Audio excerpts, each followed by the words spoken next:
So let's get started for our level 2 content for 2024, and I start with the first subject, which is called as quantitative techniques.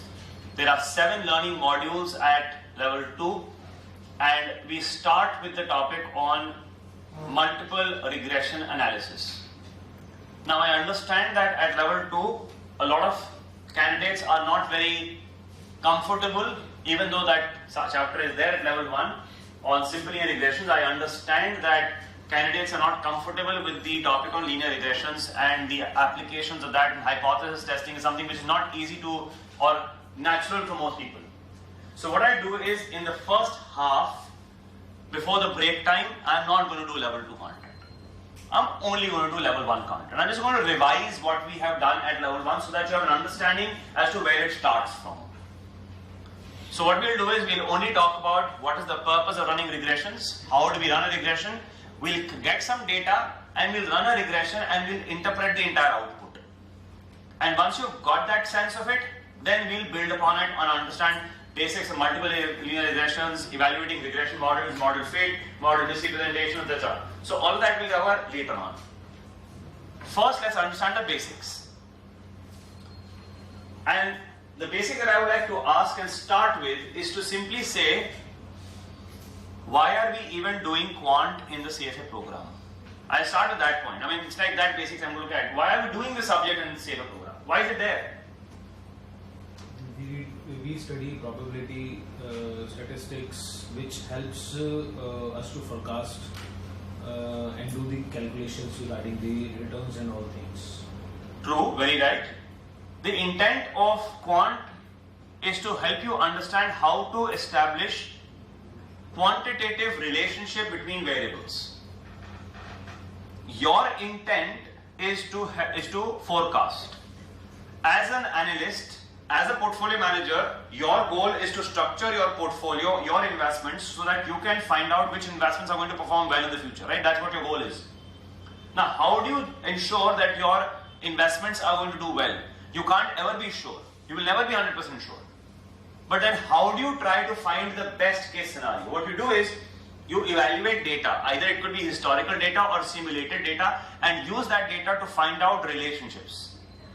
You try to find out what drives what, and what is the quantitative relationship between the variables. Using that regression analysis, using that data from the past, you say that, oh, this is the relationship. If this was the historical data, if this was the pattern that was there in the past, if that pattern gets repeated, then this is the relationship. I would like to structure my portfolio in this manner.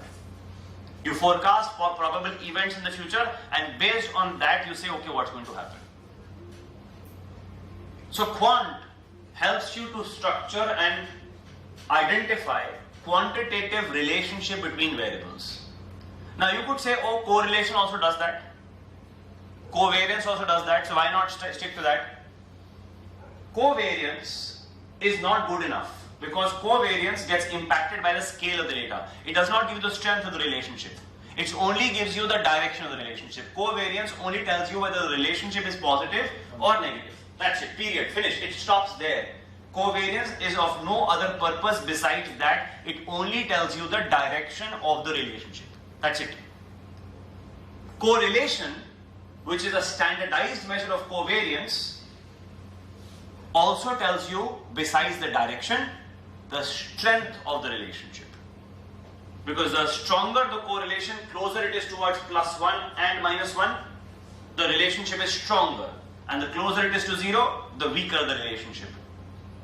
But correlation has many drawbacks, and the biggest, that correlation does not tell us which variable drives whom. Because correlation between A and B could be strong because A drives B, B drives A, or C drives A and B. Or basically, none of them drive each other, they are randomly correlated also.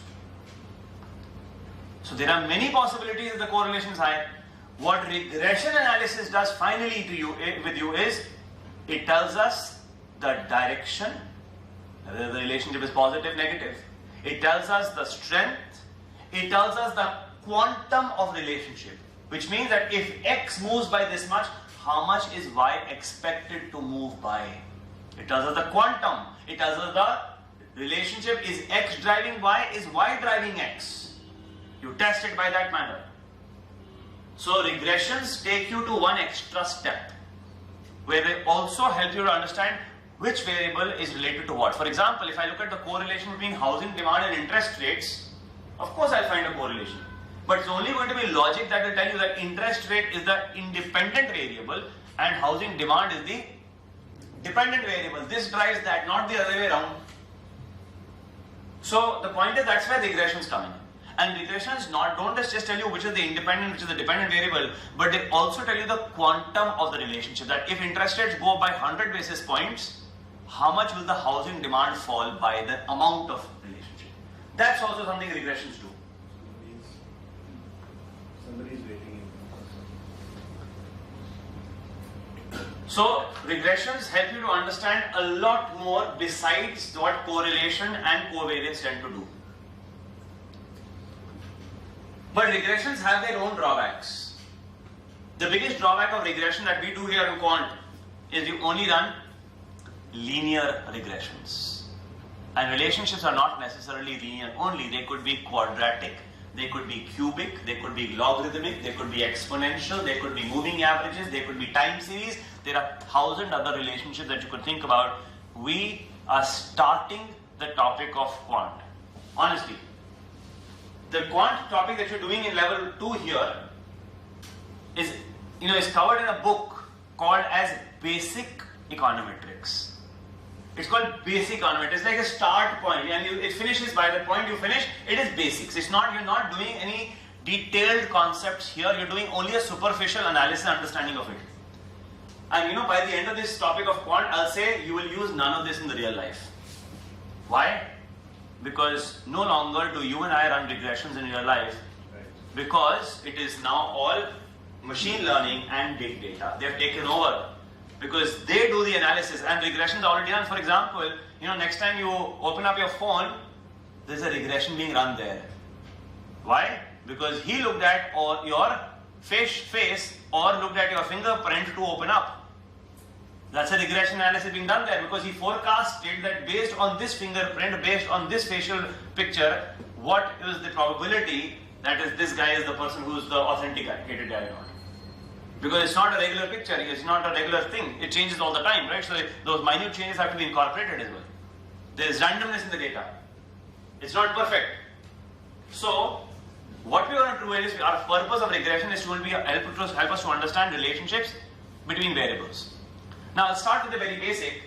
If I'm looking at a variable y, and if I want to find out how does y move, because y does not stay at its expected value. I want to forecast this variable. I want to see how this variable will move in the future. Now a best case estimate of y for the future is, if I have no other variable and I want to forecast how does y move, if I say, okay, what is the expected value of y, what do you say? You'll compare it with the mean. You'll say, okay, my best case forecast, as you would have learned at level 1, that my expected value of y is the y bar, the average of y. Now, if I had a series of data of y and I had to predict y, I would say y value for next period will be y bar. But of course it doesn't stay y bar all the time. This is the deviation that I believe is called as variance or standard deviation, and I want to explain this. I want to explain that this variance, if you see, what have I done? I have squared the deviation and summed it up, dividing by n minus 1, etc. will only give us the variance. I want to understand why is variable y not at its mean. So what I will try and do is, I will take this and I'll divide it into two parts. I'll have what is called the explained part of the variation, and the second part, the unexplained part. Right now for me, at this point of time, for me, this entire variance, I don't know why it's happening. But through regressions, I will try to capture a part of the variation in y under the explained variation. And how do I do that? I run a regression. I run a regression where yi equal to b0 plus b1, and I use an independent variable xi, and I have an error term in the regression equation. In this regression equation, this part is the explained variation and this part is your randomness, or as you may call it as the unexplained variation. My purpose is I want to understand how does X explain Y. And the method being used in order to run the regression is called as ordinary least squares. OLS is the model that we will be doing in our quant level 2. What does ordinary least square do? Ordinary least squares tries to find the line of best fit. Ordinary least squares tries to find the line of best fit. Now, what do you mean by the line of best fit? It tries to find that line which explains the maximum part of the variation. जो पूरे variation का जो सबसे ज़्यादा explain करती है वो line is the line that is mentioned here. So the line of best fit.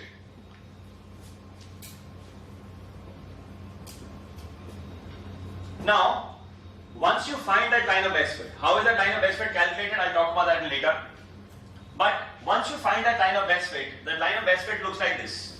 You have y equal to b0 plus b1 x, and I put a hat on top of these two. This is a theoretical equation, and this is the estimated equation. So I write it like this: yi equal to b0 hat plus b1 hat xi. Now what are hats? Hats mean that they are numbers, like 3.5, 2.1, minus 2.5. They are numbers, they are estimated values. Now what will happen? In this equation, is there an error term? No. There is no error term in this equation because this is the equation of this line. इस line की equation ये है, ठीक है? अब इस line की equation में क्या करेंगे हम लोग? हम x की वैल्यू डालेंगे और y की वैल्यू निकालेंगे, और जब x की वैल्यू डाल के y की वैल्यू निकालेंगे, उस y की वैल्यू को क्या कहेंगे? y hat. y hat का मतलब क्या हुआ? y hat is a predicted value of y given the value of x. For example, मान लीजिए कि ये जो equation है came out to be y equal to 10 plus 5x. Let's say this is the equation that I got. y is equal to 10 plus 5x. तो x की value देखेंगे data में क्या है? मान लीजिए x की वैल्यू 2 थी, तो हमने कहा अगर ये 2 है तो 2 into 5 10, 10 plus 10 20. ये जो वैल्यू y निकली, ये is the predicted value of y when x is 2. Now what would I do? I will take this total deviation and I will divide it into two parts. A part of the deviation which is explained and a part of it which is unexplained. What part is explained? The explained part will be the part which is the difference between the y hat and the y bar. And the part that remains unexplained is the actual value of y minus the y hat. सोचो logic से भी कर सकते हैं इस चीज को. Actual value और प्रिडिक्टेड वैल्यू का जो डिफरेंस होता है उसको क्या कहते हैं? तो जो आपने प्रिडिक्शन करी कि नंबर ये होना चाहिए, बट एक्चुअली नंबर कुछ और आया, उसके गैप को, उसके डिफरेंस को क्या कहोगे आप? मैंने मिस्टेक करी, मेरे मॉडल में गलती है. सो एक्चुअल वैल्यू और प्रिडिक्टेड वैल्यू का जो डिफरेंस है, इसको कहते हैं अनएक्सप्लेन्ड पोर्शन या रैंडम पोर्शन या एरर पोर्शन. जो टोटल डिविएशन था, टोटल डिविएशन में से कितना पार्ट एक्सप्लेन हो गया? y hat minus y bar.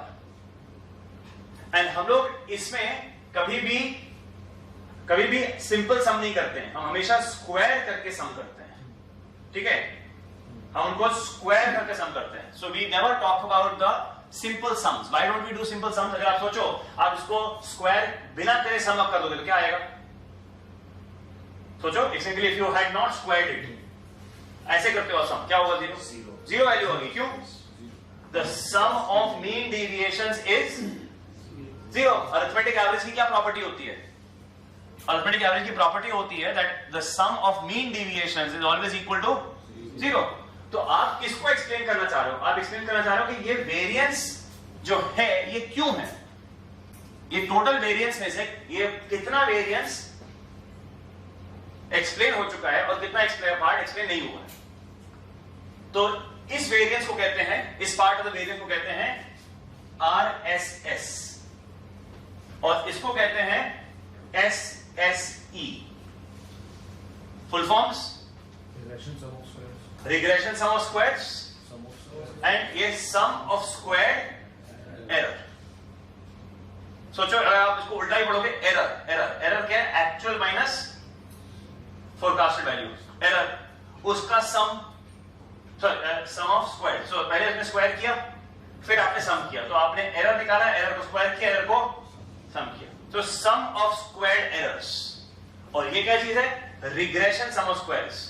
और ये क्या चीज है? इसको कहते हैं TSS, total sum of squares. तो आपका जॉब ये होगा कि आप टोटल सम ऑफ स्क्वायर्स को दो हिस्सों में तोड़ के रिग्रेशन एंड एरर पोर्शन में देखेंगे। लेवल 1 में आपने एक और चीज करी थी, आपने कहा था RSS अपॉन TSS। एक कॉन्सेप्ट हमने पढ़ा था लेवल 1 में, याद है बाय चांस? Very good. इसको कहते हैं, this concept is called as R square. Yes, this concept is called the R square. R square, अब आप सिंपल लॉजिक से भी देख सकते हो क्या है? क्या है RSS? It is the percentage of the explained variation about the total. Total में से कितना पार्ट एक्सप्लेन हो गया? So explained variation about total variation is called R square.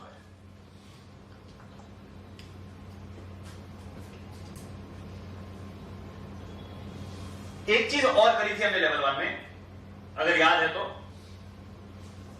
ये चेक करने के लिए कि क्या x और y का रिलेशनशिप सिग्निफिकेंट स्ट्रॉन्ग है कि नहीं।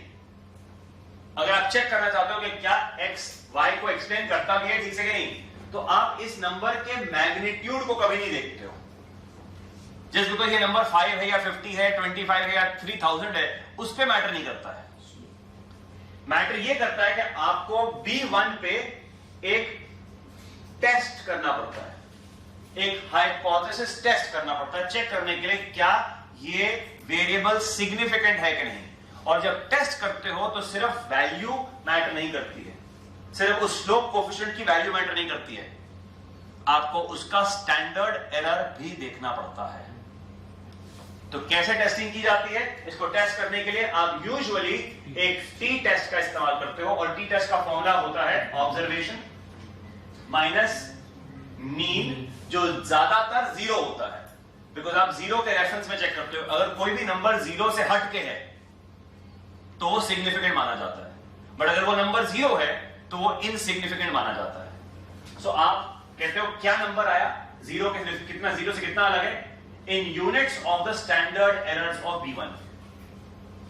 तो अब ये सारे नंबर्स आपको कैलकुलेट करके दिए जाते हैं। अभी मैं आपको दिखाऊंगा रिग्रेशन कैसे रन करते हैं। उसमें ऑब्जर्वेशन की वैल्यू, स्टैंडर्ड एरर की वैल्यू, इनफैक्ट वो टी स्टेटिस्टिक भी कैलकुलेट करके देगा आपको, और आपको सिर्फ क्या करना है? देखना है और इंटरप्रेट करना है। आपको सिर्फ देखना है उस वैल्यू को कि वो नंबर बड़ा है या छोटा है। अगर नंबर बड़ा है, अब बड़ा छोटा क्या होता है? कितने से बड़ा, कितने से छोटा। इसलिए आपको एक और चीज देखनी पड़ती है कि इस टी वैल्यू को कंपेयर करना पड़ता है with something called as critical value. अब वो आता है टेबल से, जो आपने लेवल 1 में कुछ वैल्यूज याद रखी थी, 1.96, 2.58, 1.65, कुछ वैल्यूज आपने याद की थी लेवल 1 में, वो क्रिटिकल वैल्यूज थी Z की। अब Z तो खत्म, Z तो हम इस्तेमाल भी नहीं करते, अब हम सिर्फ टी करेंगे, और टी की वैल्यू आपको याद नहीं रखनी पड़ेगी। उसके रेफरेंस वैल्यूज आपको दी जाएंगी एग्जाम में अगर इस्तेमाल करने की जरूरत पड़ती है। So they will give you the relevant critical values, and all that you will have to जज is the test statistic larger or less than the critical value, and if it is larger you prove that this B1 is significant. If it is less or equal, you do not prove that it is significant. तो उसको significant prove करने के लिए B1 क्या ये significant है, क्या x और y का रिलेशनशिप स्ट्रॉन्ग है, क्या वो मीनिंगफुल है, उसको चेक करने के लिए जो t स्टैटिस्टिक कैलकुलेट किया जाता है वो बड़ा होना चाहिए, क्रिटिकल वैल्यू से बड़ा होना चाहिए। मेरा rule of thumb, my basic rule of thumb is if the t statistic is larger than 3, if the t statistic is larger than 3, you end up proving that the coefficient is significant। अब मैंने ये 3 कहां से आ गए मेरे पास, because क्या होता है कि आपके जितने भी क्रिटिकल वैल्यूज हैं, जितनी भी क्रिटिकल वैल्यूज आप देखोगे वो अराउंड 2.5, 2.3, 2.2, एट बेस्ट 2.78 होगा, 2.9 होगा, 3 से बड़ा यूजुअली नहीं होता है। और ये जो मैं आपको बता रहा हूं ये टी टेस्ट के लिए है, ये एफ टेस्ट और chi-square टेस्ट और बाकी टेस्ट के लिए नहीं है। This rule of thumb works for T test, ठीक है, बट उससे छोटे से भी सिग्निफिकेंट हो सकता है।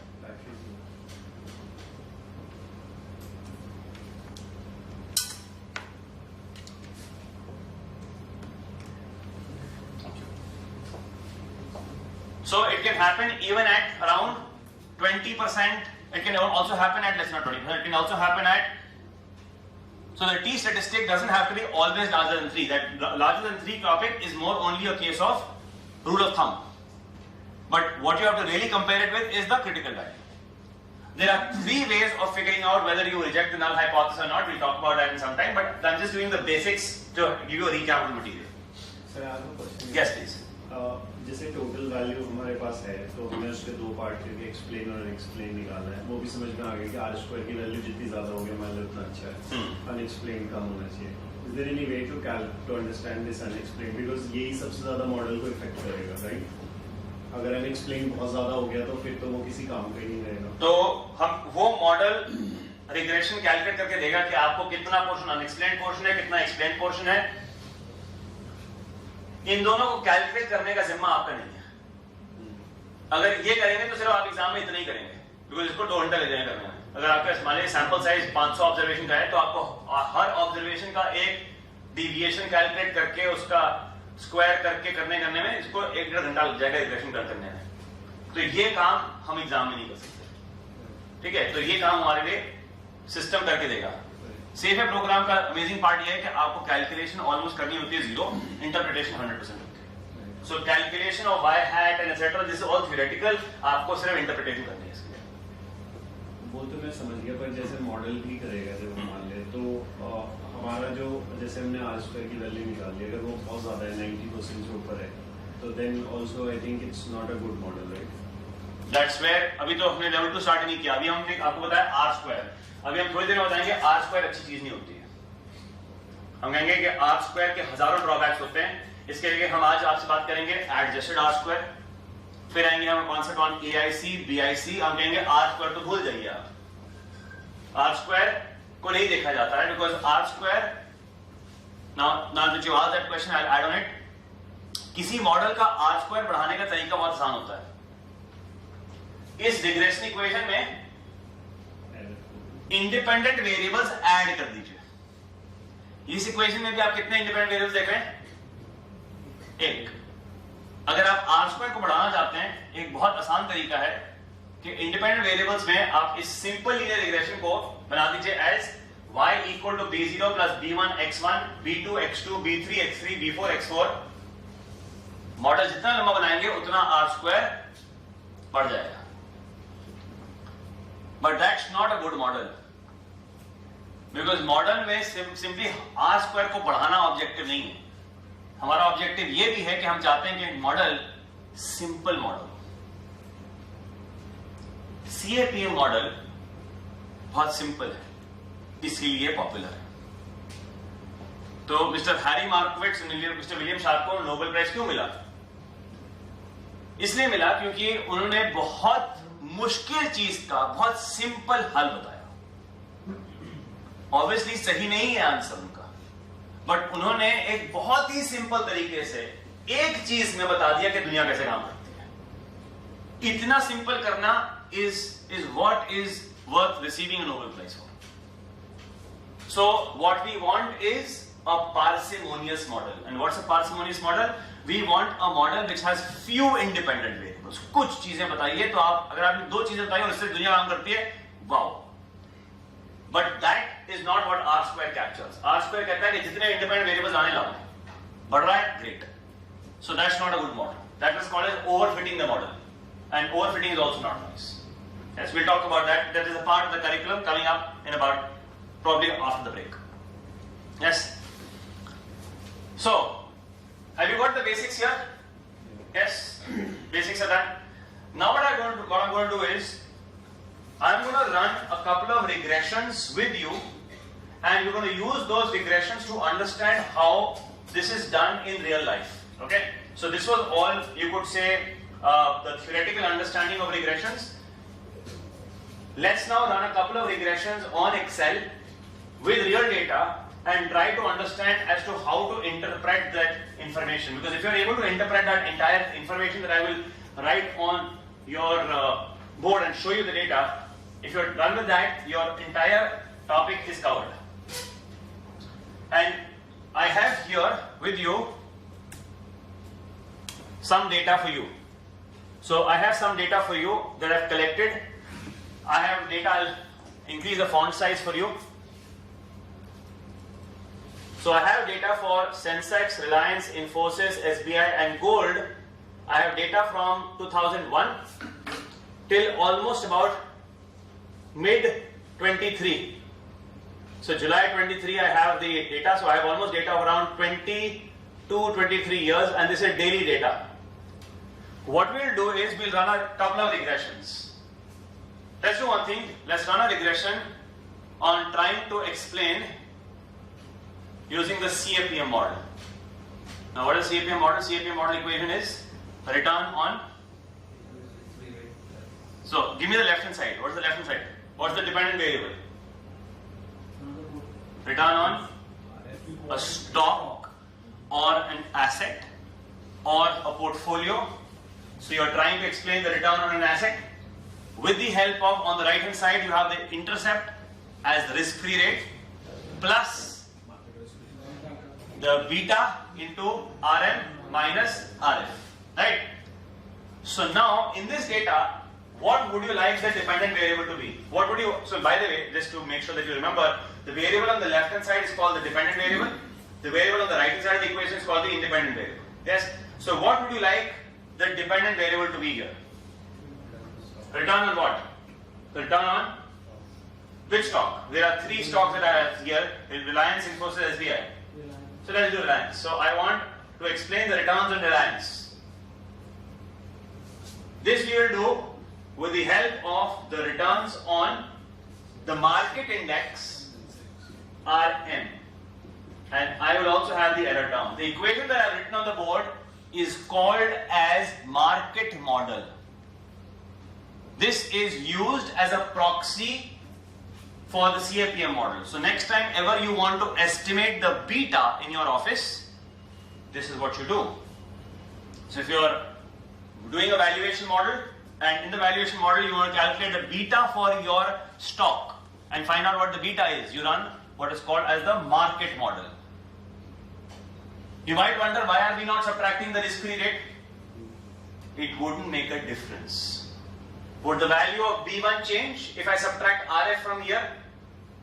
It wouldn't, because it's a slope coefficient. Changing or subtracting a constant from this is going to have no impact on the slope coefficient in any way. And why do I not have the risk-free rate? I'm going to estimate it. So for me, I'm going to estimate B0, B1. This is the slope coefficient and that is the intercept.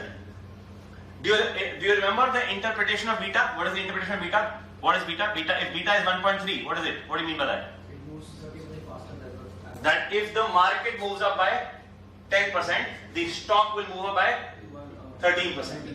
Right? That's what the interpretation of B1 is. B1 will be that if RM goes up by 1%, what will Reliance returns go up by? Yes? So this is the regression that I want to run, and this equation has a name. Remember, it's called as market model. Market model is the practical application of the CAPM model. Okay? So let's run the regression. And how do you run this regression on Excel? What you do is, I have this choice of Excel on something called as data. So I click on an option called as data analysis. When I click on data analysis, I get this dialog box. I scroll down and notice what all Excel can do for you. It can do sampling, t-test, regression, all of that, but it can also do this regression. I do regression, I click on OK. All of this is not testable on the exam. This is just to help you understand the topic a little better. So I then select what is the input. So I then select the input Y variable. What's the Y variable? My Y variable is Reliance returns. I select the entire Reliance data. I select the X variable, which is the Sensex returns. He also gives me choices. Would you like to give a confidence interval of 95%, etc.? Because that by default is already there. And rest everything is fine. I let it stay. I'll just click on OK. When I click on OK and the output that you get, if you're able to interpret that output, your entire level 1 regression topic is done. So that's the output that you get. I'll make it look a little more neater and increase the font size for you so that you get the view clearer.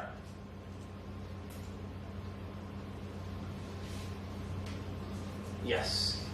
So that's my regression output. You should be able to interpret this. If you're able to interpret the entire output, I notice the output is given to you in 3 tables. The first table is called as regression statistics. The second table is called as ANOVA, and the third table here is the regression data. Okay, there are 3 outputs that have come to you, and this is what you would see on the exam also for any regression. You should be able to interpret all 3 completely. What is the first variable called as multiple R? Multiple R is the correlation between yi and y hat.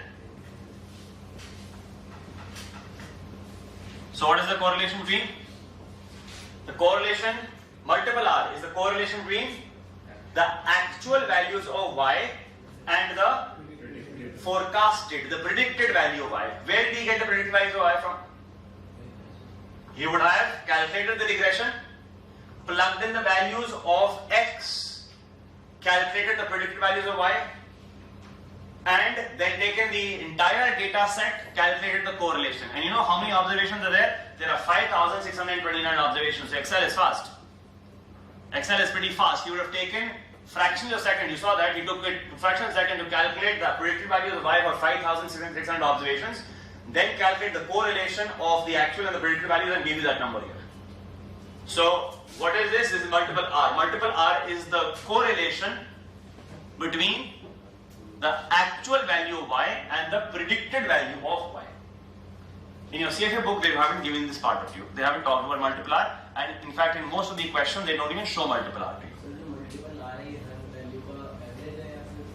नहीं, ये correlation है. अगर आपके पास दो data होता है, उसका एक ही correlation निकलता है ना? करके दिखाएं आपको.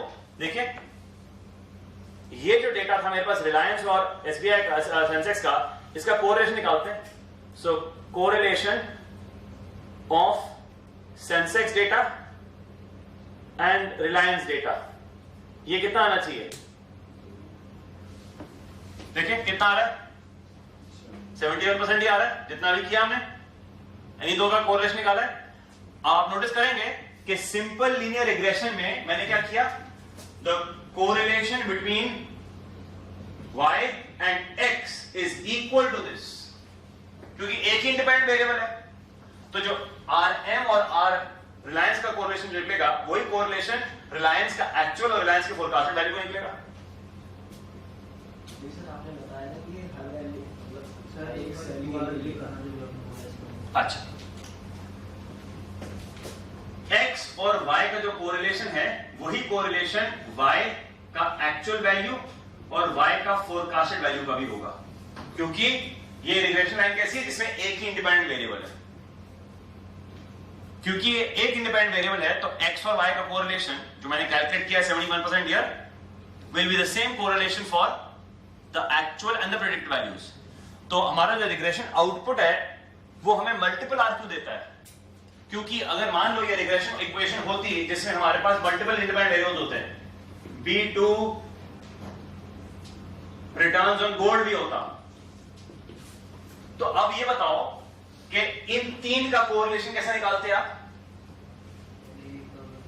पहले एक का करते फिर दूसरे का करते फिर तीसरे। हमें तो एक चाहिए, तो आपका अब मल्टीपल आर क्या होता? ये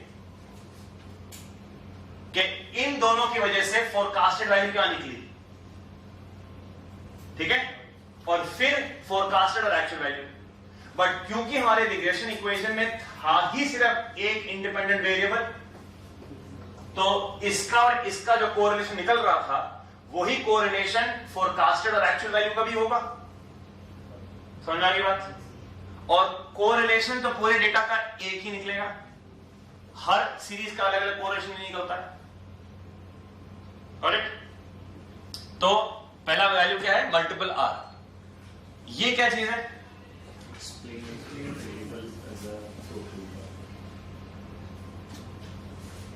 मल्टीपल आर का स्क्वायर करके देख लेते हैं, ठीक है। अगर आप इस नंबर को रेज टू द पावर 2 कर दो, देखो क्या आ रहा है। और बाय द वे, अगर आप just to be sure, this is not 0.71 precisely, this is 0.7053888836, मतलब नंबर में बड़े डेसिमल पॉइंट्स हैं। चेक करते हैं कि क्या मैंने कैलकुलेशन सही करी है, क्या ये बाय चांस नहीं हो गया, बिकॉज इसको इसके बराबर भी करते हैं। देखते हैं क्या इसके बराबर है। It is true. Why? Because this number is also 0.497573 etcetera. तो ओनली एक्सेल में अगर आखिरी डेसिमल पॉइंट तक बराबर होता है तभी वो ट्रू देता है। तो कहने का पॉइंट है कि आपने क्या किया, आपने कोरिलेशन निकाला between actual and predicted value, उसको स्क्वायर कर दिया, तो क्या आ गया? R square. एंड इसको इंटरप्रेट कैसे करते हैं?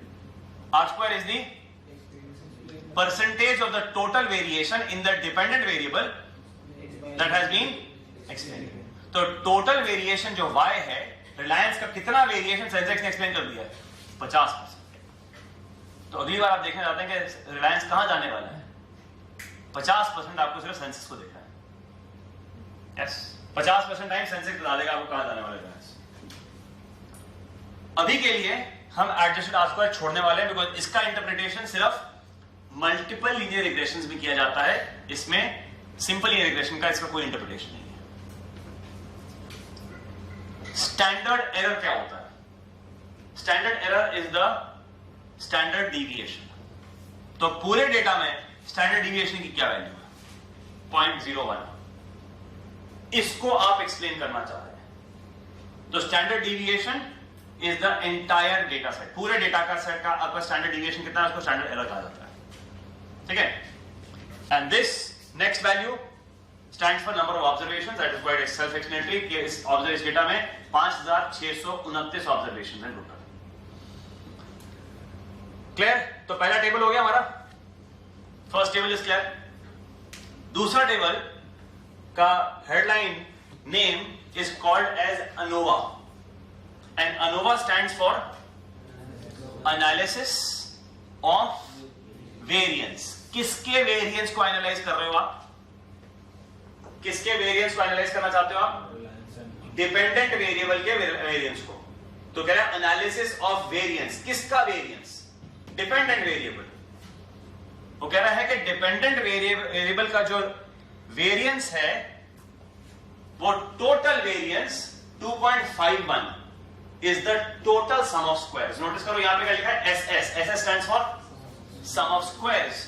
तो टोटल सम ऑफ स्क्वायर्स 2.51 है। टोटल सम ऑफ स्क्वायर्स 2.51 है। और आपको याद है कि वेरिएंस का फॉर्मूला क्या होता है? What is the formula for variance? y minus y bar whole square upon n minus 1। तो नोटिस करो उसका डिनोमिनेटर क्या है, न्यूमरेटर क्या है? वेरिएंस का न्यूमरेटर क्या है? सम ऑफ स्क्वायर्स टोटल। उसका डिनोमिनेटर क्या है? n minus 1। कितनी ऑब्जर्वेशन थी? 5629 थी। और ये डिनोमिनेटर में आपका क्या गया? 5628। तो ये क्या नंबर है? n minus 1। ये वेरिएंस का न्यूमरेटर है, ये वेरिएंस का डिनोमिनेटर है। अंडरस्टूड? अब इस वेरिएंस को दो हिस्सों में तोड़ा गया है, और इसको कहते हैं रिग्रेशन सम ऑफ स्क्वायर्स, और इसको कहते हैं, एक्सेल कहता है उसको रेजिडुअल, आपको एरर, अनएक्सप्लेन्ड, जो मर्जी नाम देना चाहते हो, इसको कहते हैं residual sum of squares. So regression sum of squares, residual sum of squares and total sum of squares. और आर स्क्वायर कैलकुलेट करने का एक और तरीका है,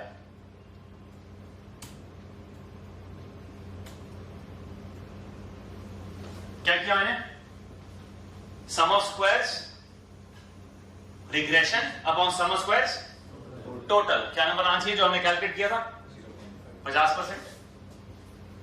तो आपके रिग्रेशन सम ऑफ स्क्वायर से अगर आप total sum of square divide कर दोगे तो आपका आर स्क्वायर आ जाता है। तो अनोवा टेबल से आपको ये भी कैलकुलेट करना आना चाहिए। ये नंबर्स क्या दिखा रहे हैं, ये दिखा रहा है कि आपके रिग्रेशन इक्वेशन में कितने इंडिपेंडेंट वेरिएबल हैं। तो एक्सप्लेन करने के लिए आपने कितने इंडिपेंडेंट वेरिएबल लिए, हमारे इक्वेशन में सिर्फ एक ही इंडिपेंडेंट वेरिएबल था जो सेंसेक्स था, और उसमें कितने ऑब्जर्वेशंस रह गए। आपके टोटल 5629 ऑब्जर्वेशन से एक ऑब्जर्वेशन आपका बाय बार हट गया, एक ऑब्जर्वेशन आपका इंडिपेंडेंट वेरिएबल ले गया, और कितने ऑब्जर्वेशन रह गए आपके पास, 5629 27 yes 27 sorry not 29 5627 observations are left. These are called as degrees of freedom. तो इनको मैं आपको जनरल फॉर्मूला दे देता हूं। इनके जनरल फॉर्मूलाज हैं, this is called as n-1, this is referred to as k, and this is n minus k minus 1. These are the general formulas and this here is n. Okay? तो ये है number of observations, ये है number of observation -1। -1 आपने क्यों किया, आपने कहा एक वेरिएबल को मैं कांस्टेंट कर रहा हूं, which is my mean।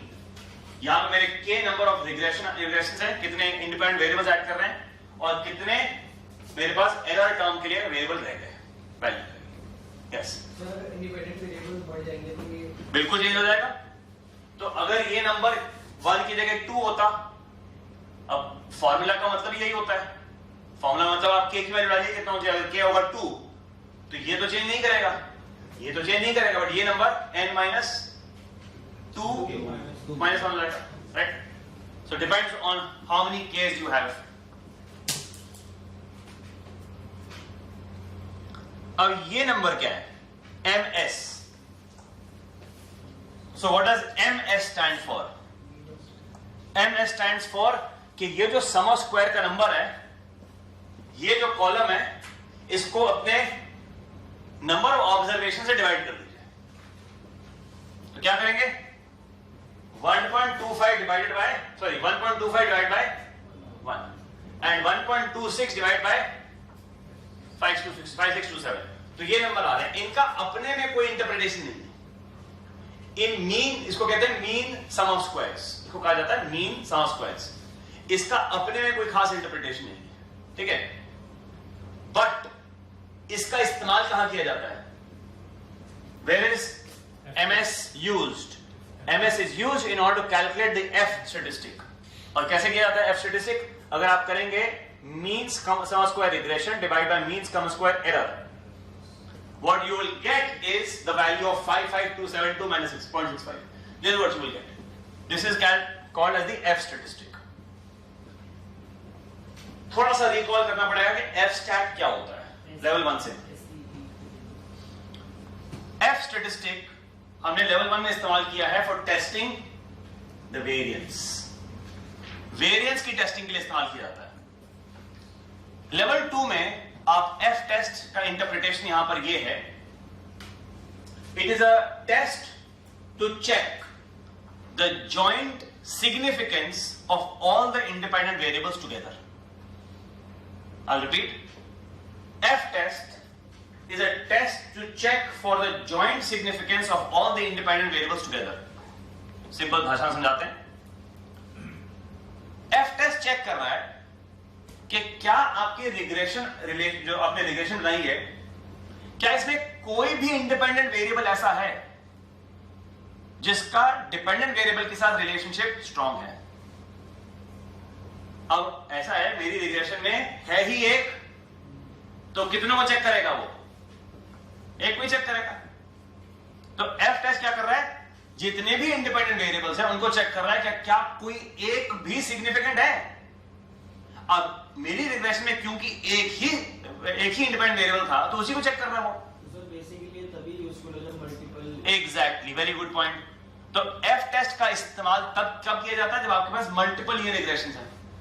अभी एफ टेस्ट और टी टेस्ट सेम चीज बताएंगे क्योंकि मेरे रिग्रेशन इक्वेशन में एक ही इंडिपेंडेंट वेरिएबल है। तो मैं I tell you how I remember this. F test is a team test.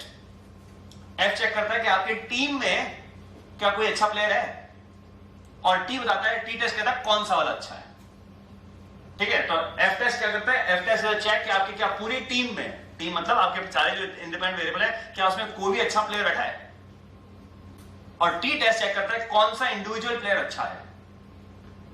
तो एफ टेस्ट से पता जाता है इमीडिएटली कि हाँ कोई ना कोई सिग्निफिकेंट तो है, कोई ना कोई अच्छा प्लेयर है हमारे टीम में। और कैसे पता मुझे, और ये नंबर क्या है आपको कैलकुलेट करने के लिए कभी नहीं आएगा। ये number is the P value of the F test. अब यू मस्ट नो के पी वैल्यू क्या है, बिकॉज पी वैल्यू से आप इंटरप्रिटेशन ऐसे कर सकते हो in a click on a finger. What is P value?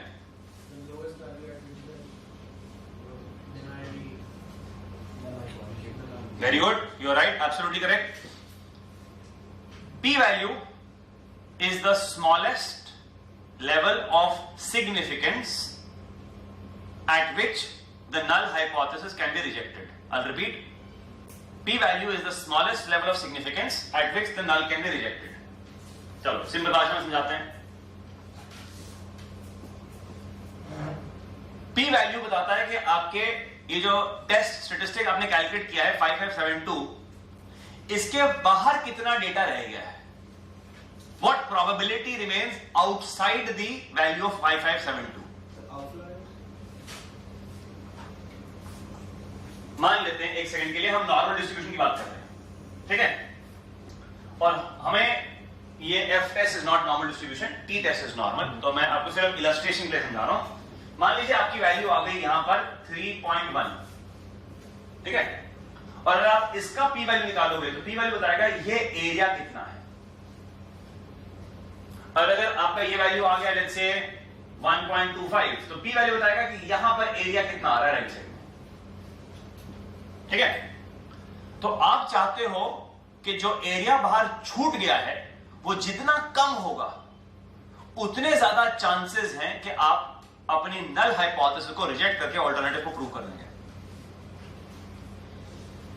तो आपको पी वैल्यू कैसी चाहिए? छोटी। जितनी छोटी पी वैल्यू उतना ज्यादा कॉन्फिडेंस कि आपका जो वेरिएबल है वो सिग्निफिकेंट है। तो यहां पी की वैल्यू क्या है? 0। डैश मतलब 0। निकाल सर इतनी छोटी वैल्यू के बताने का कोई पॉइंट ही नहीं है, ये 0 है, क्योंकि ये एफ टेस्ट की वैल्यू इतनी बड़ी है कि रेलेवेंट ही नहीं है। He's saying the value is so large, the F test is so large that the probability at which you are rejecting the null hypothesis is 100%. ये रिजेक्ट हो जाएगा। आप जिस मर्जी कॉन्फिडेंस पे चेक कर लो, 90, 95, 99, 99.999 ये सब रिजेक्ट हो रहा है। So the relationship between the independent variable and the dependent variable in this relationship is strong. ठीक है? F test ने क्या बताया कि आपके इंडिपेंडेंट वेरिएबल्स में से कम एक सिग्निफिकेंट है। हाँ जी सर, अगर सिग्निफिकेंस नहीं दे रही तो हम उसको इंटरप्रेट नहीं कर सकते कि अगर ये वैल्यू छोटी होती तो ये वैल्यू बड़ी आती। मान लेते हैं एक सेकंड के लिए यहां पर वैल्यू आती, मान लीजिए 0.7 आती, 0.07 आती। अगर मान लीजिए अगर यहां पे वैल्यू 0.07 आती, इसका क्या इंटरप्रिटेशन होता? इसका इंटरप्रिटेशन होता कि the maximum confidence at which I can reject the null hypothesis is 93%, और अगर मैं 5% अल्फा पे चेक कर रहा होता तो मैं इस नल हाइपोथेसिस को रिजेक्ट नहीं कर पाता। तो आपको नल को रिजेक्ट करने के लिए P value must be less than alpha. Alpha क्या होता है? Alpha stands for level of significance.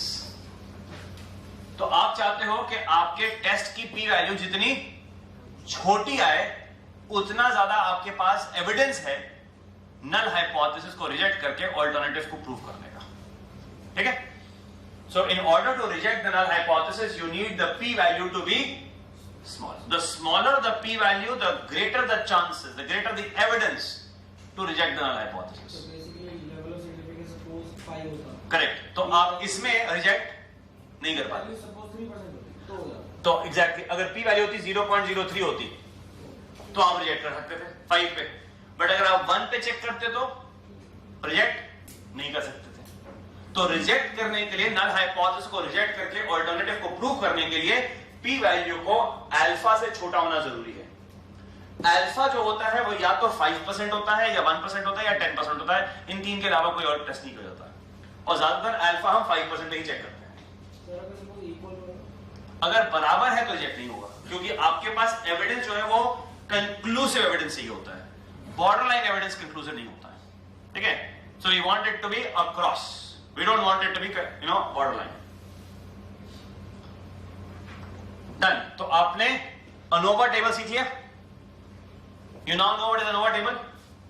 ANOVA table में क्या किया उसने, पूरे डिपेंडेंट वेरिएबल के वेरिएंस को दो हिस्सों में तोड़ दिया, रिग्रेशन एंड रेसिडुअल, और फिर उसका एफ स्टैट कैलकुलेट कर दिया. अब आ जाते हैं लास्ट पार्ट पे. ये आ गया ये पार्ट. इस रिग्रेशन इक्वेशन में उसने कैलकुलेट किया है कि जो इंटरसेप्ट आया है b0 की जो वैल्यू आई है वो 0.00 आई है. मतलब बिल्कुल जो नंबर ये है इंटरसेप्ट टर्म इज 0.00, ये वाला. Now how would you interpret 0.00? इस नंबर को कैसे इंटरप्रेट करेंगे 0.00? And I'm sure it's not precisely 0, it will be some number very small. तो अगर आप ऊपर चेक करेंगे तो आपको एग्जैक्ट नंबर मिल जाएगा. Maybe it's not visible in the video to you guys, but I'll read it out. It's 0.00007424424. मतलब बहुत छोटा नंबर है. But how would you interpret this number? so value of reliance will be this when b1 will be 0. Not B1. When the market gives you a zero return, then Reliance gives you a return of 0.00007424. That is the return on Reliance when the returns on market is 0. Right? And how would you interpret the number 1.07? 1.07 is the 1%, 1 point move in market is 1.07 move in buy. therefore this value that you have calculated 1.07 is Reliance's. Very good. तो आपने Reliance का beta calculate किया. तो Reliance का beta जायज सी बात है 1 के आसपास होना चाहिए था, और है कि अगर मार्केट 1% से मूव करती है तो Reliance 1.07 से मूव करता है. ठीक है. सर 1 के आसपास क्यों होना चाहिए था बताओ मुझे. क्यों लगता है कि Reliance का बीटा 1 के आसपास होना चाहिए था? मार्केट का बीटा, ना, मार्केट का ओवरऑल बीटा, क्योंकि मार्केट का बीटा क्या होता है 1, और Reliance मार्केट का सबसे बड़ा कॉन्स्टिट्यूएंट है इंडिया में. यस. अब हाँ सॉरी, यस अब कोई और बन गया. HDFC. हाँ जी HDFC, अब क्योंकि मर्जर के बाद बट मार्केट कैप तो अभी भी रिलायंस का ऊपर है. फ्री फ्लोट मैटर करता है, क्योंकि सेंसेक्स और रिलायंस जो है, सेंसेक्स जो है आपके सारे फ्री फ्लोट्स मेंटेन इंडेक्स हैं. बट नॉनदलेस ये हिस्टोरिकल डेटा है मर्जर के पहले का, राइट. जुलाई 2023 से पहले का है. तो Reliance is a heavy weight और इसका बीटा 1 के पास होना चाहिए था, और जब पाया भी गया, because it comprise of almost around 15% of the entire index, and it's been one of the only stocks in the index that has stayed in the index for the entire history of the index. सिर्फ 3 stocks ऐसे हैं जो index में रहे हैं पूरे 40 साल की हिस्ट्री में. Reliance, ITC, L&T. Anyway, coming to our next point, standard errors. Standard error is 0.00 for the intercept. Intercept तो छोड़ दीजिए, intercept is not relevant as much. What is relevant is the x variable. And x variable का standard error is 0.01. ये भी calculation करने के लिए आएगा नहीं कभी आपको, दिया गया है. What is relevant is this number t stat. कैसे कैलकुलेट कर दिया इसने t stat? क्या फॉर्मूला लगाया होगा सोचो. t stat is equal to 1.07 minus 0. वो 0 के रेफरेंस चेक कर रहा है, डिवाइड बाय स्टैंडर्ड एरर. तो उसने फॉर्मूला क्या लगाया, उसने कहा sir what is the b1 hat minus the hypothesized value of b1 upon the standard error upon the standard error of B1. तो B1 का क्या स्टैंडर्ड एरर उसके हिसाब से कैलकुलेट किया है. और नोटिस करो क्या नंबर आ रहा है 74. मैंने आपको रूल ऑफ थंब क्या दिया था कि वो 3 से बड़ा होना चाहिए, तो 75 है almost. Correct. You have, and इसकी पी वैल्यू क्या आ रही है 0. Correct. You are almost 100% sure you will be able to reject the null hypothesis that this value is significant. Reliance और Sensex का relationship strong है. So does Sensex do a good job of explaining the deviation of reliance? The answer is pretty much yes. बिल्कुल. मैं आपको F test और T test का दोनों का null hypothesis बताता हूँ. F test का null hypothesis was B1 equal to B2 equal to B3. मैं यहां पर है नहीं ये सब, but I am giving you the general reference so that you understand the basic concept.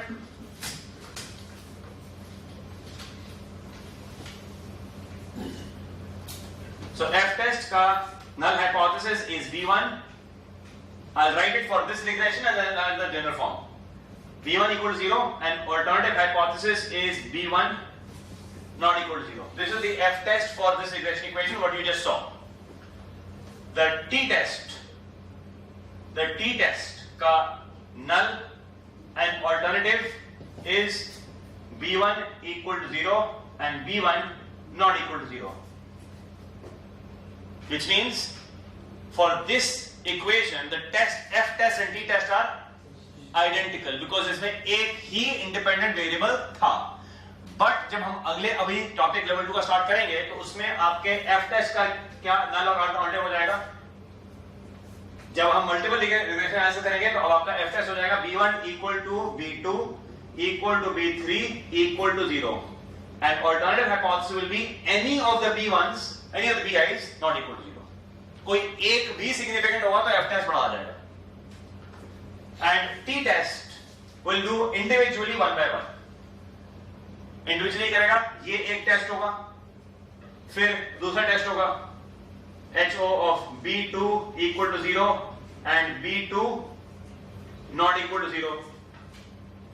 तो आप अगर याद रखें ऐसे कि F टेस्ट कैसा टेस्ट है, टीम का टेस्ट है और T टेस्ट इंडिविजुअल टेस्ट है, एक एक करके चेक करता है. तो हम देखना चाहते हैं हमारी रिग्रेशन एक टीम है, क्या उस टीम में कोई भी अच्छा परफॉर्म कर रहा है. F टेस्ट ये 0 क्या है, 0 एक इनसिग्निफिकेंट नंबर होता है. अगर कोई भी चीज को आप प्रूव करना चाहते हो कि ये सिग्निफिकेंट वेरिएबल है, ये सिग्निफिकेंट रिलेशनशिप है, आप कह सकते हैं इनका रिलेशनशिप 0 नहीं है, 0 से हटके है. ऐसा जरूरी नहीं है कि हम हमेशा 0 के रेफरेंस में ही चेक करते हैं. हो सकता है हमारा रेफरेंस पॉइंट 1 2 कुछ और भी हो सकता है, बट अभी के लिए बेसिक के लिए हम रिग्रेशन यूजुअली 0 का चेक करते हैं. कुछ भी हो सकता है, आपका रेफरेंस पॉइंट ऑफ कंपैरिजन हो सकता है. फॉर एग्जांपल मैं चेक करना चाहता हूं क्या मेल की हाइट 5 फुट से ज्यादा होती है, तो 5 बिकम्स माय रेफरेंस पॉइंट. तो आपका रेफरेंस पॉइंट ऑफ कंपैरिजन क्या है, ये पॉइंट हो जाता है आपका मीन वेरिएबल. इसने हमेशा 0 लिया है, by default it was always 0. जो आपको वो जो डायलॉग बॉक्स आया था उसमें वो चूज करने के लिए वो ही was asking you to choose, हमने क्योंकि कुछ चेंज नहीं किया, बाय डिफॉल्ट उसने 0 पे चेक किया. इसके आगे on the right hand side उसने कॉन्फिडेंस इंटरवल भी बनाए हुए हैं आपके लिए. 95% के कॉन्फिडेंस इंटरवल भी दिए हुए उसने आपको. जरूरत नहीं है, इसका डेटा कभी इस्तेमाल नहीं होगा आपके लेवल 2 में, आता भी नहीं है. बट नोटिस करिए 95% इंटरवल पे क्या 0 आ रहा है. 0 is not in the middle, so you can be 95% sure that 0 is not contained in the interval between these two values. अच्छा, एक चीज और नोटिस करिए, आपके इंटरसेप्ट की पी वैल्यू क्या आ रही है. इंटरसेप्ट की पी वैल्यू क्या आ रही है 0.71. तो क्या इंटरसेप्ट सिग्निफिकेंट है, उसकी टी वैल्यू कितनी आ रही, टी स्टैट सिर्फ 0.37. सो क्या इंटरसेप्ट सिग्निफिकेंट है, क्योंकि इंटरसेप्ट का नल हाइपोथेसिस क्या होगा B0 equal to 0 and alternative B0 not equal to 0. Can you reject the null hypothesis for the intercept? No, you can't, because the t statistic is small and the p value is well larger than the level of significance at 5%. उसकी value आ रही है 0.71। अब अगर compare करोगे with 5% is 0.05, तो P value is much larger. और आप ये भी चेक करो कि 95% इंटरवल में क्या जीरो अंदर बीच में आ रहा है उसके। देखो एक वैल्यू है -0.00 और दूसरी वैल्यू है +0.00, तो उनके बीच में जीरो है। So there are 3 ways to check whether you are rejecting the null or not.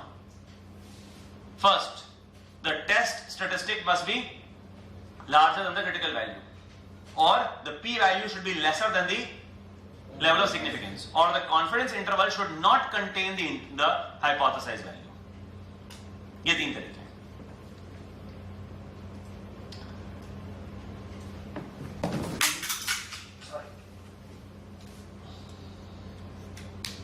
हाँ जी। T-test we are assuming that it's a two-tailed test. Unless otherwise mentioned, the t-test is a two-tailed test. Unless otherwise specifically mentioned कि आपको one-tailed test करना है। और अभी तक तो हमने लेवल 2 का पहली स्लाइड भी स्टार्ट नहीं करी। हम ये सिर्फ अभी लेवल 1 का रिकैप कर रहे हैं कि हमने अभी लेवल 1 में क्या किया था, उसको हम रिकैप करके भी रिफ्रेश कर रहे हैं। हमने लेवल 2 भी स्टार्ट नहीं किया। अब let's have a look at the level 2 content, because level 1 का रिकैप आपने कर लिया, रिग्रेशन देख लिया। अब एक काम करते हैं कि लेवल 2 में क्या करना है। ठीक है, let's recap, let's start a little bit here. Multiple regression is a linear regression analysis with more than one independent variable. तो अब क्या करेंगे हम लोग, आपके राइट साइड के इक्वेशन पे हम एक से ज्यादा इंडिपेंडेंट वेरिएबल डालेंगे। हम कहेंगे हमें एक वेरिएबल नहीं चाहिए, हमें एक से ज्यादा चाहिए। और अब आपकी इक्वेशन कैसी नजर आएगी, yi equal to b0 plus b1 x1 b2 x2 b3 x3 b4 x4 and the other term. ये जो पूरा पोर्शन, ये पार्ट होगा, ये आपका एक्सप्लेन्ड पोर्शन होगा, और ये पोर्शन आपका एरर पोर्शन होगा। लेफ्ट हैंड साइड पे डिपेंडेंट वेरिएबल आएगा, राइट हैंड साइड पे ये सारे इंडिपेंडेंट वेरिएबल्स आएंगे। b1 b2 b3 b4 को हम कहते हैं स्लोप कोएफिशिएंट्स, b0 को हम कहते हैं intercept. The goal of the multiple regression is to explain the variation in the dependent variable using the variations of the independent variable. आप चाहते हैं कि आपके x's आपके y को समझाएं। What is the variation in y? The variation in y is calculated as y minus y bar whole square, which we refer to as the sum of squares total. The terms involving k independent variables are the deterministic part of the model. अब ये थोड़ी भाषा change हो गई है। Deterministic, हमने क्या इसको बोला है, यहां से लेके यहां तक हमने इसको क्या बोला, explained portion of the regression model. तो उसने थोड़ी सी भाषा चेंज कर दी, उसने अंग्रेजी लिख दी, उसने कहा it is called as the deterministic, मतलब वो डिटर्मिन करेगा कि y की वैल्यू कैसे चेंज करेगी। Where as the error term is the stochastic, मतलब you have to learn the language also, he calls it the stochastic value, the random part of the model. The model is estimated over n observation, where n must be larger than k. n क्या है, n is number of observations and k number of independent variables. तो ऐसा ना हो जाए आपके model में कि नंबर ऑफ इंडिपेंडेंट वेरिएबल्स ज्यादा है और ऑब्जर्वेशन छोटी है। ये मॉडल नहीं काम करता। आपके मॉडल में ऑब्जर्वेशन ज्यादा और नंबर ऑफ इंडिपेंडेंट वेरिएबल्स कम होने चाहिए। Each slope coefficient bi, how do you interpret b1? अब b1 को कैसे इंटरप्रेट करोगे, अगर b1 की वैल्यू ये आ रही है 1.07 आ रही है, तो यहाँ पे लिखा नहीं है, अगर b1 की वैल्यू 1.07 आ रही है तो क्या कैसे इंटरप्रेट करोगे, इसकी वैल्यू 1.07 है, how do you interpret b1? That if the value of x1 changes by 1 unit keeping everything else constant, then the value of y will change by 1.07. तो ये keeping everything else constant बड़ा important हो जाता है यहाँ पर, इसको कहा जाता है ceteris paribus. So each slope coefficient is the estimated change in the dependent variable for 1 unit change in the independent variable ceteris paribus, which is partial slope coefficient keeping everything else constant. तो इनका नाम अब slope coefficient नहीं है, इसका नाम हो गया partial slope coefficients. आपके पूरे लेवल 2 के करिकुलम का फ्लो चार्ट ये रहा। This is how we will run through the level 2 quant topic. सबसे पहले हमें चेक करना है, रिग्रेशन रन करने से पहले, क्या ये जो वेरिएबल राइट हैंड साइड पे है, सॉरी लेफ्ट हैंड साइड पे जो है, the variable which is on the left hand side of the regression equation, क्या ये एक कंटिन्यूअस वेरिएबल है, क्या ये एक डिस्क्रीट वेरिएबल है? ये डिस्क्रीट और कंटिन्यूअस में क्या फर्क होता है? With in a range also वो कंटिन्यूअस हो सकता है। रिटर्न जैसे 3.5 2.3 तो कंटिन्यूअस का मतलब है कि इसका नंबर कुछ भी हो सकता है, ये कुछ भी नंबर ले सकता है। Between any two numbers there are infinite numbers and this can take any number like return, like variance. But data which is discrete cannot take any number.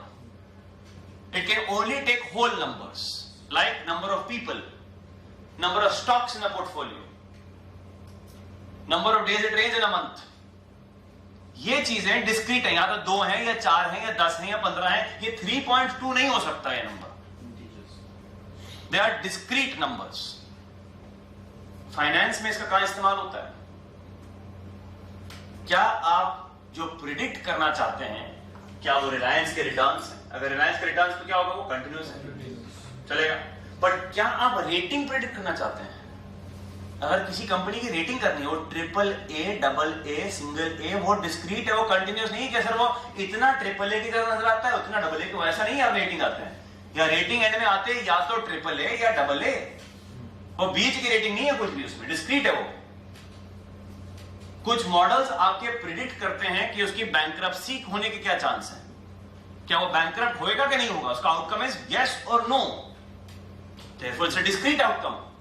तो आपको सबसे पहले चीज चेक करनी है कि क्या आपका डिपेंडेंट वेरिएबल कंटिन्यूअस है या डिस्क्रीट है।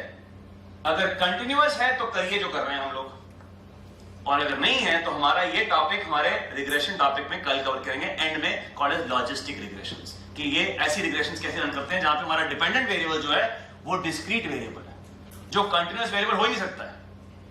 तो वहां पे हम करेंगे कि ओएलएस मॉडल जो हमने लिखा था ऑर्डर लीस्ट स्क्वायर, वो मॉडल ही इस्तेमाल नहीं हो पाएगा, कोई मॉडल चेंज करना पड़ेगा, उसके लिए हमें मॉडल करना पड़ता है लॉजिट मॉडल। उसका in this case is called as logistic regressions, but we call it as logit model. So we talk, वो लॉजिट का फुल फॉर्म क्या होता है? Log of odds.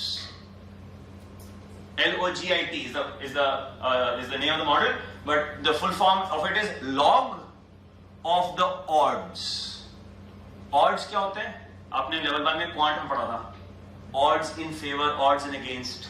तो वो odds, probability के odds कैलकुलेट करता है, उसका log लेता है, ठीक है, as a dependent variable। ठीक है, तो करेंगे, we'll do it tomorrow। तो अगर ये आपका डिपेंडेंट वेरिएबल कंटिन्यूअस है तो करिए रिग्रेशन एस्टिमेट करिए, और एस्टिमेट करके फिर चेक करिए कि आपके रेसिडुअल कैसे नजर आते हैं। You would ask me very nice question कि रेसिडुअल अगर ठीक से काम नहीं करते तो क्या हो रहा है? आपके सारा काम आपका रेसिडुअल्स पे होगा पहले। ये चीज होना बहुत जरूरी है कि आपके रिग्रेशन इक्वेशन में ये जो रेसिडुअल पार्ट है ना, जो रैंडम पार्ट है आपके रिग्रेशन इक्वेशन का, it must truly be random. ऐसा नहीं होना चाहिए कि आपके इस पार्ट ऑफ द रिग्रेशन में कुछ एक्सप्लेनेशन रह जाए। तो आपको इसको एनालाइज करना है, चेक करना है कि क्या ये जो वेरिएबल है, क्या ये ट्रूली रैंडम है कि नहीं है, कहीं इसमें कोई एक्सप्लेनेशन तो नहीं छूट गई। क्योंकि अगर इसमें कोई एक्सप्लेनेशन छूट गई है तो वो एक्सप्लेनेशन यहां से निकाल के यहां डालनी चाहिए, क्योंकि आपका रिग्रेशन इक्वेशन तभी ठीक से काम करेगा जब आपके left hand side of the equation, ये वाला पार्ट है, ये टोटली एक्सप्लेन्ड हो और ये टोटली रैंडम एंड अनएक्सप्लेन्ड हो। The two words explained and unexplained are mutually exclusive and exhaustive। आप या तो उस चीज को समझा सकते हो या नहीं समझा सकते हो, इसके अलावा तीसरी कोई पॉसिबिलिटी नहीं है। और ये म्यूचुअली एक्सक्लूसिव है, या तो एक्सप्लेन हो रहा है या वो नहीं हो रहा है। वो आधा ऐसे नहीं हो सकता यहां भी हो और वहां भी हो। तो जो एक्सप्लेन हो गया है उसको यहां से हटा के यहां डालना है आपको। तो आपको क्या करना है, you have to analyse the residuals. और रेसिडुअल्स को एनालाइज करने के लिए हमें देखना पड़ता है कि हमारे जो मॉडल रन किया है क्या उसके अजम्पशन सेटिस्फाई हो रहे हैं कि नहीं। और आप नोटिस करोगे जितने भी अजम्पशंस होंगे हमारे ओएलएस मॉडल के, अगर 6 अजम्पशन है, 6 में से 5 अजम्पशंस एरर टर्म पे है। चेक करने के लिए क्या हमारा एरर टर्म रैंडम है कि नहीं। फिर हम चेक करते हैं goodness of fit. Goodness of fit का कॉन्सेप्ट आपने आज एक ही चीज पढ़ी है अभी तक, आर स्क्वायर। इसको हम आगे बिल्ड करेंगे on concepts of adjusted are square, AIC, BIC। फिर हम चेक करेंगे is the overall fit significant. यहां का चीज आपने ऑलरेडी कर लिया, क्या किया आपने? ओवरऑल फिट सिग्निफिकेंट है कि नहीं, इसको कहते हैं F टेस्ट। क्या ओवरऑल फिट ठीक बैठ रहा है कि नहीं? Is this model the best possible model? क्या इससे बेटर भी हो सकता है? अगर बेस्ट है तो आगे जाइए, अपग्रेड करिए, अब इस्तेमाल करिए, फोरकास्टिंग करिए। बट कहीं पर भी आंसर नो आ गया तो क्या इसका सोल्यूशन है? Adjust and repeat. So that's the flow chart of what is going to be done. ठीक है, coming to our topic on assumptions. I'll just talk about the assumptions, then I'll give you a break, and then we come back and do the remaining part. Okay? I'll just talk about the assumptions. I won't do the detailed part of it. Assumptions for a multiple year regression are almost the same as that of a simple independent variable. जो आपने level 1 में assumptions cover किए थे, वैसे ही assumptions यहां पर भी हैं। और क्या है assumptions? पहला, ये जो regression run कर रहे हैं, ये linear होना चाहिए। आपका मॉडल आप जो रन कर रहे हैं वो क्वाड्रेटिक, क्यूबिक, लॉगरिथमिक, एक्सपोनेंशियल नहीं है, वो रिलेशनशिप लीनियर होना चाहिए। जो आपके रिलेशनशिप्स है they must be linear relationship. So linearity, the linear relationship must exist between the dependent and the independent variable. अब आप नोटिस करेंगे assumption number 2, 3, 4, 5 relate to the error term. assumption number 2 क्या कहता है? that the error term must be homoscedastic. homoscedastic का मतलब है उसका वेरिएंस कांस्टेंट होना चाहिए, उसका वेरिएंस चेंज नहीं करना चाहिए। अगर वेरिएंस चेंज करता है तो उसको हम कहते हैं हेट्रोस्केडास्टिक। ये टॉपिक हम कल कवर करेंगे। सर बेसिकली चेंज होता है, इसका मतलब उसमें कुछ एक्सप्लेन। एग्जैक्टली, अगर कोई चेंज हो रहा है और उस चेंज को आप समझा सकते हो, एक्सप्लेनेशन है, तो उसमें कोई रैंडमनेस नहीं है। बट ऐसा कुछ रह गया जो आपको कैप्चर करना चाहिए था। बिल्कुल सही बात, you capture, you hit the nail on the head, that the error term variance must not be explainable, it should be randomly changing. Next, there should be no serial correlation in the error term. मतलब error in one period should have no relationship in the error in the next period. आप पिछली error को देख के ये नहीं बता सकते कि अगली एरर कहां होने वाली है। इसका एग्जांपल देते हैं आपको। मान लीजिए मेरे पास एक कॉइन है, कॉइन को मैंने टॉस किया 10 बार। कितने हेड्स आने चाहिए, कितने टेल्स आने चाहिए? क्या आपकी प्रिडिक्शन क्या होगी? अगर मैंने 10 बार टॉस किया और मैं कहता हूं प्रिडिक्ट करो कितने हेड्स कितने टेल, क्या आपको is your best case estimate? 5 heads 5 tail, but I 7 heads 3 tails. Possible? अब ये बताओ, मैंने अगली बार जब उछाला 10 बार, आप क्या चूज करोगे? Would you say 50-50 or would you say 70-30? What would you say? You would still say 50-50. If there is a serial correlation, if there is a positive serial correlation, now the error last time was toward head, तो आप कहोगे यार पिछली बार head ज्यादा आए थे, और अगर कॉइन उस साइड भारी है तो हेड आने के चांसेस बार बार हेड ही होंगे। तो आप कहोगे पॉजिटिव सीरियल कोरिलेशन एक पैटर्न है, तो हेड आने वाले बार बार, तो आप कहोगे 6-4 या 7-3 प्रिडिक्ट करोगे, आप 5-5 नहीं करोगे। अगर आप क्या if you're like a trader कहता है मीन रिवर्जन होगा, तो आप कहोगे नहीं, अगली बार टेल ज्यादा आएगा। अगर एरर में कोई पैटर्न नहीं है तो आप हर बार 5-5 प्रिडिक्ट करोगे। बट अगर एरर में पैटर्न है, एरर प्रिडिक्टेबल है, तो एरर रैंडम नहीं है और आप चाहते हो कि वो रैंडम होने चाहिए। तो आपको थर्ड असम्पशन क्या है? You want the independence of the error, you don't want errors to be related to each other. If there is any relationship in the error over time, that means the previous error can be used to make a prediction on which direction is the error going to be next one. That can be positive error, negative error, you can judge that. So you want the expected value of the error terms among each other should be 0, no serial correlation is what you want.